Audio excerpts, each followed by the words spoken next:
What's going on, guys? Play-by-play game here, back with another Epic 7 video, and today we got the update for 9/16/2020. Let's get started. So for this update, we got episode 3, chapter 2, West Policia? Well, it's one of those, right? Okay, so we're getting the next chapter in episode 3, just like the very first one. You're gonna have achievements, you're gonna have rewards, so you're gonna go in there, you're going to complete these different quests, and you're going to be able to unlock, of course, a new equipment, and those are going to be some boots. Those are going to be some health boots. I took a look at them already, and they look like support boots, right? So depending on how these roll, it's a health with a health main stat. So you want someone that's going to want to survive, right? It's speed, crit chance, effect resistance, defense. I would say these would be great on a Soul Weaver. Depending on the rolls, again, you want to avoid that crit chance. If you happen to hit that crit chance, you want it to go maybe all crit chance, all defense, all speed, avoid effect resistance, one of the two. So depending on how these roll, my helmet for chapter 1 rolled minimum rolls. It wasn't that great, but oh well, what are you gonna do? Maybe we'll get a better shot at this. All right, so the new 3-star cyborg heroes that were revealed on the previous update will be able to be summoned on 10/8. So in October, they're going to be added to the pool. So that's something to look forward to. Moving on, Last Rider Krau is here. We talked about him before. He looks really, really nice. Hopefully you guys were able to save up your mystics. If you're still struggling to get mystics, I do have a video that I put out on the top ways to get mystics. Go check that out. But I will be doing a couple of pulls on him. I don't know if I'm going to go full pity on him. I'm really interested in Sigrid, but I think I will do a couple of pulls on him. But we already talked about his kit. I would say if you are a brand new player, you might not want to go ham for him, just because he is going to have a really high gear requirement, and it's going to be more tailored. His kit is tailored towards PvP. But hey, you might get lucky, you might get him in a couple of pulls, so you never know, right? So his S1 attacks, and it gives himself increased speed. He has a passive that after he gets AoE'd, he decreases his skill cooldown, and then grants a barrier to all allies for 1 turn. His S3, he rides in on a motorcycle and hits all enemies. He penetrates defense. He can't crit, but his damage is proportional to his health, so he's going to want to be built high health, and his damage increases every time he uses the skill S3, and it's increases up to 3 times. So it's something that can be really, really devastating. So hopefully you guys have considered maybe pulling for him, maybe not, we'll see. So number 4, we got Sez drop rate up, and we got a new artifact. We got Sez's artifact. This one is kind of interesting here. It when you max this out, increases hit chance by 20%. So it's like Oath Key, and it gives him, or whoever is holding this, increased crit chance by 15%. So it's a base increase of 15% crit chance. At level 1, it's a 10% chance. So I don't know, this is kind of interesting. I'm not too sure, how this is gonna really play out, but I think we need to see how this tests. But I don't know. I don't think this is gonna be something that is gonna be meta, right? All right, moving on, we got Ludwig drop rate up. So we got Sez and Ludwig both on the drop rate up banners. And I mean, it's Ludwig. Not many people use him. However, he is really strong in certain team comps. He can be used to cleave just because of his skills are set up. And yeah, I mean, not a favorite of mine, but hey, you might be wanting to pull his hero. He's great for Banshee. You can definitely use him there. I've seen most cleaves in GVG, just regular arena. He doesn't see much use in regular RTA though, so if that's something that you're thinking about, something to consider. Also, we're getting improvements to Free Spirit Tieria. She is the biggest thing here. I won't read everything to you, but her biggest thing is that she's not going to need any molas. So when you get her, she's going to be at her highest skill enhancement level. And if you did already max enhance her, then you're going to get all that stuff back. So you're going to get a refund. You're going to get whatever gold, molas, catalysts you used on her skills, you're going to get that back. So that's going to be really, really good. So we're moving on. Let's see, what else do we got here? We have Japanese media pack update. We also got a Chinese, I think text or media update. So we're getting Lilius, LQC, and Remnant Violent voices in Japanese. So that's gonna be pretty cool. We're also getting a hero summon pack that those of you that like to buy these packs, you're gonna have access to. And now they finally updated, and it's a 5-star summon ticket from episode 2. So if you don't have any heroes from episode 2 and you're thinking about purchasing this, at least you won't get an episode 1 hero, right? So that's good. Moving on, we got some other fixes here, nothing too crazy. I think the only one that I noticed was maybe this one. The speed for the bosses in a level 2 expedition will be reduced. So it means they're gonna get slowed down. And it says if the skill effects from attack and defeat are triggered on multiple heroes at the same time, the order will be adjusted so that it is random. Not sure how that plays in, but hey, at least the bosses are getting a slight speed nerf. That might help us out just a bit. Everything else is just kind of fixes.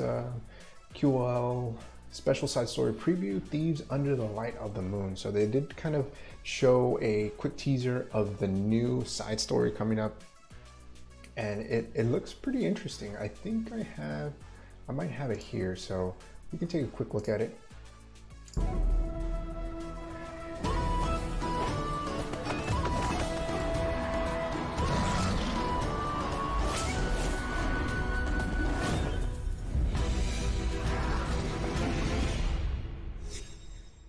So there you go. There's your preview of the side story coming up. And I think that it's going to be pretty cool. So along with that side story, we're getting a couple of things with that. I'll show you that here real quick. So they did tease a new side story, as you just saw right there, but we're going to be getting 6 types of level 78 equipment with that. It's going to be all epic equipment. Right away, you notice we're getting 2 pieces of immunity, we're getting 2 pieces of crit, and 2 pieces of hit set. So that's actually pretty interesting. Just by looking at these right now, I won't go into deep dive analysis or anything like that, but the chest is the only one that really stands out to me.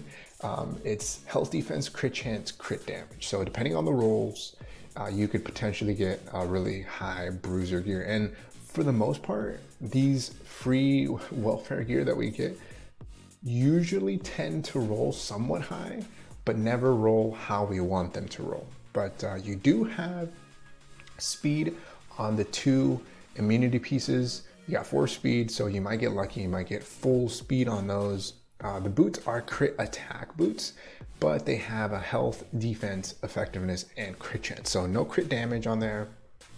Health and defense could be useful. At least it's effectiveness and not effect resistance on the boots. So, I mean, that might be useful on someone. I guess we'll see. But they're going to be free, so that's not too bad, I guess. And last but not least here, we got our special Landy Preview. Let me show you my secret weapon. Respect the great Landy! I'm Landy, Felicia's chief of police. If you notice anyone suspicious or have a lead for me, don't hesitate to let me know. All right, so it's Felicia's Land of Police, and Landy looks really, really awesome. I know a lot of people are going to be pulling for her. They haven't said, or maybe I didn't catch it, but there was talks that she might be limited. I don't know, but hopefully she's not. Hopefully you can just get her in game. However, you should be saving your Covenant bookmarks for Landy. Even though she looks kind of I don't know, kind of odd. So let's take a look at her skills real quick here, her stats. Her attack is okay, is decent. She has a decent amount of health. Speed is 112, not the fastest, but of course not Soul Weaver slow. Defense, she's really squishy. She has a pretty low base defense. She has a crit chance, 23% crit chance, and everything else is the same. So her imprint release here is effect resistance, and her imprint concentration is attack. So this is kind of odd when you take a look at her kit, right? So she is an Earth Ranger Leo, and you know, she has to, you know, when I first took a look at her, I was like, okay, Earth, that's kind of weird. Her kit here, her colors, everything screams fire, right? It looks like fire to me. Gundam, shooting fire missiles, all that good stuff looks like fire, but she's Earth. And let's take a look at her skills real quick. So full burst fires at all enemies and grants the caster increased speed for 2 turns. When fighting spirit is full, consumes all fighting spirit to increase damage dealt and increases combat readiness of all allies by 15%. This cannot be counter attacked. So when you do the +3, you get the -1 turn cooldown. Soul burn 10 souls, it increases damage. So let's take a look at this. I think they have it here. They show what that looks like.